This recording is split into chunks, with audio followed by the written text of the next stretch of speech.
Pemirsa, tim sales merupakan ujung tombak dari sebuah perusahaan. Bagaimanakah kiatnya untuk membangun tim sales yang kuat dan sukses? Bersama saya Chandra Dewi, Anda menyaksikan Cerdas 5 Menit.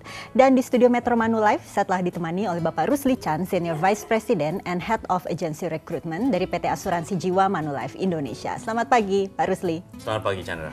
Pak Rusli, sebenarnya seperti apa sih gambaran dari tim sales yang kuat ini, Pak? Tim sales itu kan tentunya terdiri dari orang-orang atau tenaga penjual di dalam tim tersebut ya.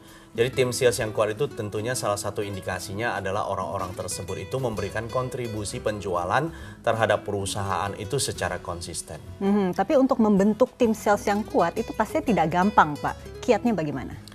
Untuk membentuk tim sales yang kuat itu proses pertama yang harus dilakukan itu adalah rekrutmen.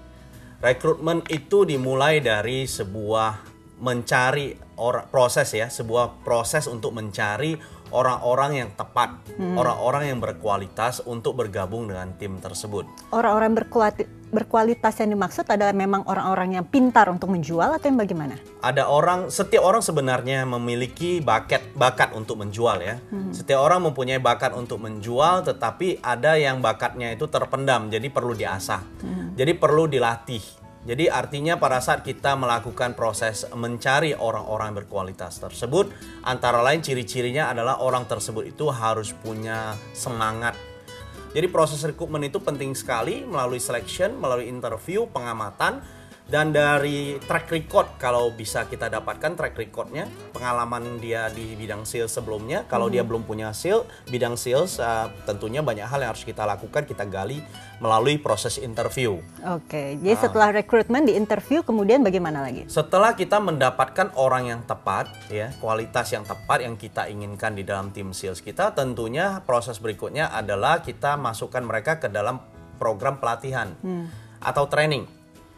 Jadi di dalam program pelatihan tersebut itu kita betul-betul mengasah si orang-orang yang sudah kita rasa qualified tersebut, kita latih, kita equip dia dengan pengetahuan yang berhubungan dengan produk kita yang kita tawarkan, kemudian bagaimana menjual produk tersebut, apa nilai lebih daripada produk tersebut, dan juga tentunya di dalam pelatihan tersebut harus dilakukan juga pelatihan dalam bentuk role play. Role play itu artinya melatih dia mempraktekkan apa yang sudah diajarkan. Jadi kita perlu lihat role play-nya seperti apa, bagaimana dia menyajikan produk, memberikan pelayanan. Oke, jadi setelah pelatihan apakah mereka langsung diterjunkan ke lapangan atau bagaimana? Sebagian besar itu ada melanjutkan program training, yaitu bersama, kalau untuk bisnis asuransi contohnya ya. Kalau seorang team leader itu punya agen baru yang sudah diikutkan training, biasanya mereka akan dilibatkan untuk join field. Jadi training itu bukan hanya training di dalam kelas, tetapi training di luar kelas. Jadi selesai training dalam kelas, ada training yang namanya join field work, di mana seorang team leader itu mendampingi si agen baru tersebut untuk mengunjungi nasabah-nasabah di awal karirnya agen tersebut. Jadi melihat ada hal yang dilakukan, antara lain si leader itu memperlihatkan bagaimana caranya.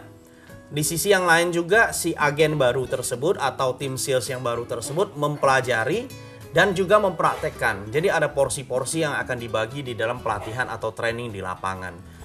Oke, jadi ini memang kalau untuk perusahaan asuransi berarti tim salesnya ujung tombak dari perusahaan adalah agen-agen asuransi. Sebetulnya susah tidak sih Pak Rusli untuk menjadi anggota tim sales atau tim agen asuransi yang baik ini? Sebenarnya tidak susah karena semuanya di-equip, dilatih ya. Tapi memang sampai hari ini jujur di Indonesia itu orang masih tidak melihat bahwa agen asuransi adalah profesi yang bagus. Padahal sudah terbukti banyak orang-orang yang sukses di bisnis asuransi ini sebagai agen. Jadi banyak orang yang masih melihat atau memandang sebelah mata tentang profesi ini, padahal profesi ini income-nya luar biasa.